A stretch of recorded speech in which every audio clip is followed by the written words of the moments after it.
Hello दोस्तों, कैसे हैं आप सब। स्वागत है आपका स्टॉक पिकर में।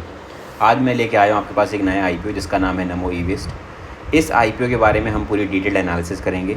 हम लोग ये जानने की कोशिश करेंगे इस आईपीओ का मेन बिज़नेस क्या है, इस आईपीओ का फ्यूचर क्या है, इस आईपीओ के फंडामेंटल्स क्या हैं, इस आईपीओ में हमको अप्लाई करना चाहिए या नहीं करना चाहिए।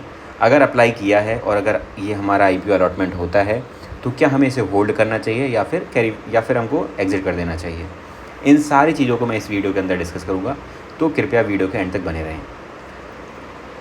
मैं ऐसे ही नए नए आईपीओ के डिटेल वीडियो बनाता हूँ, इसलिए आप चाहें तो चैनल को सब्सक्राइब कर सकते हैं ताकि फ्यूचर में अगर कोई भी नई वीडियो आती है, कोई भी इन्फॉर्मेटिव वीडियो आती है, वो आपके पास पहुँच जाए। तो उसके साथ में बेल आइकन भी ज़रूर दबा लें।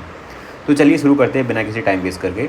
तो जो नए आईपीओ के बारे में हम लोग डिस्कस करने वाले हैं उसका नाम है नमो ईवेस्ट। ये नमो ईवेस्ट जो आईपीओ है, इसकी ओपनिंग डेट है 4 सितंबर और क्लोजिंग डेट है 6 सितंबर। यानी इन डेट के बीच में आप इस आईपीओ को अप्लाई कर सकते हो।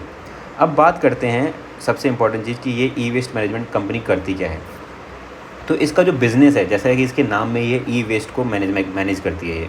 तो यानी जितना भी आपका ई वेस्ट यानी जैसे आपका इलेक्ट्रॉनिक्स इक्विपमेंट्स हो गए, इंस्ट्रूमेंट्स हो गए, जैसे आपका टीवी हो गया, मोबाइल हो गया, तो जब हम लोग इसको वैसे फेंक देते हैं तो वो ई वेस्ट होता है।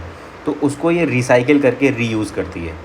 और जैसे एयर कंडीशनर हो गए, रेफ्रिजरेटर हो गए, लैपटॉप्स हो गए, तो इनकी जितने भी ई वेस्ट होते हैं इनको ये रिसाइकिल करती है और रीयूज़ करवाती है।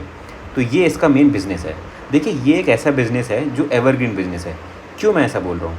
क्योंकि जो अपना फ्यूचर जैसा है, जैसे देश का डेवलपमेंट होगा वैसे मोर टेक्नोलॉजी आएगी। ज़्यादा टेक्नोलॉजी आएगी तो ज़्यादा ई वेस्ट भी जनरेट होगा। तो ई वेस्ट ज़्यादा जनरेट होगा तो उसको ट्रीट करने के लिए कंपनियाँ भी चाहिए होंगी, कंपनियों की डिमांड भी बढ़ेगी। तो फ्यूचर काफ़ी अच्छा है। अब बात करते हैं इसकी फाइनेंशियल्स की। तो फाइनेंशियल के लिए सबसे पहले मैं ये बताऊंगा आपको कि इसने कितने का आईपीओ इशू करा है। तो आईपीओ का जो अमाउंट इन्होंने इशू करा है वो है 51 करोड़।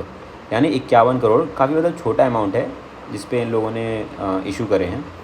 बात करते हैं इसकी कंपनी के फाइनेंशियल्स की, जो कि सबसे मेन इंपॉर्टेंट पार्ट होता है।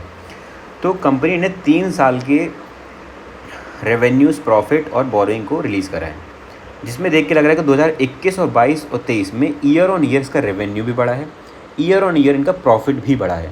तो आप देखेंगे कि प्रॉफिट आफ्टर टैक्स 2021 में 1.92 था, 31 में लगभग सेम रहा, 1.8 हो गया।